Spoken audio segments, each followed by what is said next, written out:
Bossing, pakinggan niyo po yung manggagaling sa Presidente Marcos. Honorable members of the House of Representatives, Senate President Pro Tem Sherwin Gatchalian, the Dean.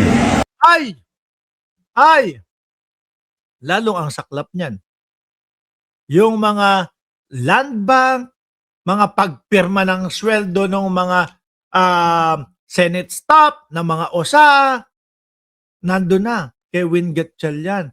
Alaws na ho dito kay Peter Cayetano, mga bossing. Yung magkapatid na lang ang kumakapit at si Senator Loren Legarda, mga kababayan. Wala na eh. No? Kasi po, yung iba dyan, mga bossing, naiisip nila, ang putik na yan, simula na naging Senate President, itong si Alan Peter Cayetano, nagkanda gago-gago na yung Senado. No? Nagkanda kung ano-ano na ang mga kadramahan na nangyari dito sa Senado. Wala nang naging saysay. Ang laki po ng ibinagsak, mga kababayan, ng porsyento ng pagtitiwala ng taong bayan sa Senado simula po nung naupo si Alan Peter Cayetano. Eh bakit po hindi? Unang-una, alam na alam ng mamamayang Pilipino na dahil lang po sa impeachment ni Sara Duterte, kaya nila pilitang tinanggal si SP Soto, dating SP Soto, sa pagiging Senate President.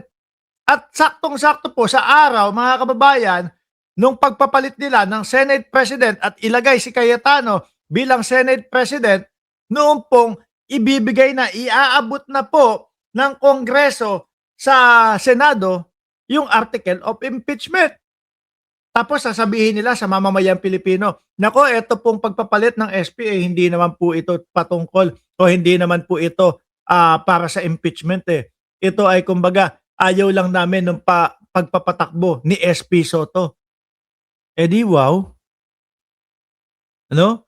Mas mukhang nakita ng mamamayang Pilipino na ayaw ng majority ng Senado kung paano ka magpatakbo.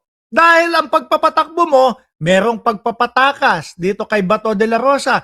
Magsisinungaling ka pa sa mamamayang Pilipino, ang sasabihin mo, wala kang kinausap, wala kang niligawan. Diyan sa mga senador na iyan, para iluklok ka, ihalal ka bilang Senate President. Boss, alam nyo, yung mga kasama nyo, mahihina ang ulo. Grabe si Mark Ramos, ano? Sasabihan yung mga senador, mahihina ang ulo? No. Eh talaga naman, mga kababayan eh. Tingnan mo kung talagang sila kampe dito kay dating Senate President na ngayon po ay pinatalsik, Cayetano, hindi nila ilalaglag to. Si Robin Padilla. Alam niya na nagsalita si Cayetano. Eh sino pa naman po ang hindi matutuwa? No? Na iluklok ka nitong mga kasamahan mo bilang Senate President nang hindi mo sila kinakausap at hindi mo sila nililigawan. Tapos, nagpa-interview si Robin Padilla. Sinabi na, ang lahat ng po ito, baka hindi nyo alam.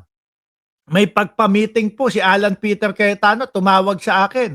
Ang sinasabi ay, meron na daw po kaming sapat na bilang at 12 na. At meron pang 13. Yun nga si Bato de la Rosa. Tapos makita mo, sasakyan ng isa sa Cayetano ang naghatid o ang nakalulad si Bato de la Rosa nung dumating po sa Senado. O di ba? Kung ako yon, kung ako kakampi mo kung ako Senador Alan Peter Cayetano at kakampi mo ko at alam ko na nagsalita ka ng ganun, hindi na ako magmamagaling na sasabihin ko, eto po ganito talaga nangyari dyan eh. Tumawag si SP Cayetano, meron daw meeting doon sa isang bahay ng kaibigan sa Forbes Park kasi meron ng wastong bila. Nahalata tuloy na ikaw ang may pakana niyang lahat ng iyan. Di ba? Pangalawang, medyo may kahinaan din. Medyo may kahinaan. Gamitin pa ba natin yung salitang o yung word na medyo? O rektahin na. Rekta, mahina. Pero mo, nagsalita si Alan Cayetano. Malakas, makapal, hindi manipis itong majority ko. Tapos maririnig mo kay Rodante Marcoleta kung pumasok kami noong June 1, kung pumasok kami noong June 2, kung pumasok kami ng June 3, laglag na si Cayetano. No? Legal nilang matatanggal si Alan Peter Cayetano. Anak na putik na. Inilalaglag ka, boss, niyang mga kasama mo. Diba? Oh, wala nang naniniwala sa iyo. Wala na ikaw at mga DDS na mahihina ang mga ulo. At saka ikaw, mga DDS, mga mahihina ulo, tsaka si Loren Legarda, ang naniniwala na lang. Ngayon, sabi ni Erwin Tulfo sa'yo, sumama ka na daw sa kanila. No? Kesa nakatunganga ka dyan. Oh, kesa puro live lang daw ang iyong ginagawa. Dahil paulit-ulit, puro live. Kanina po, naka-live na naman si Alan Peter Cayetano. Tinanong ko doon sa kanyang live, boss, naputukan ka ba? Binash ako ng mga DDS. Umalis ka dito, Mark Ramos. Lumayas ka dito. No, ayaw mo palang naka-live. O, di ako na lang ang nag-live po, mga kababayan. Sayang. No? Sayang. Mga kababayan. Eto, gusto ko tong mga ganitong Si Florencia Malana. Ikaw, mahina ulo! Hindi mo ba nakikita sino ang magnanakaw? Magkano ang bayad sa... Putik na yan. Nay, lola na ho, pang lola na ho yung nyo, pangalan ninyo. Dadalihin nyo pa din ako hanggang ngayon, ganyan. Magkano bayad sa akin? Sige nga, Florencia, bago ka atakihin dyan, latagan mo ko ng patunay, no? Latagan mo ko ng ebidensya na magtuturo kay Bongbong Marcos, no? Na siya yung nagnakaw. Sige na.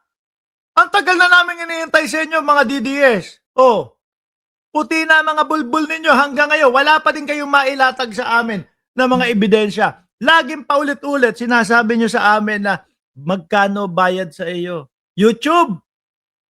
Maabot kalahating milyon hanggang 1 milyon. YouTube. Okay na? Di ba? E di sasakit lalo ang puso mo dyan, Nay. Oh, gabi si Mark Ramos nagsasalita 1 oras, Tapos puro sa ano ba 'yon? Sa mainstream media pa kinukuha yung kanyang mga content. Ang dali-dali nang ginagawa, tapos kalahating milyon hanggang 1 milyon ang kinikita sa YouTube. Ay, subukan niyo po kaya na mag-vlog din. Kaya lang wala po kaming makita na ebidensya, na makapagpapatunay na si Bongbong Marcos ang magnanakaw. Pero kayong mga DDS, paulit-ulit lang. Kaya walang naniniwala sa inyo. Kaya tingnan nyo, yung SP ninyo. Oh,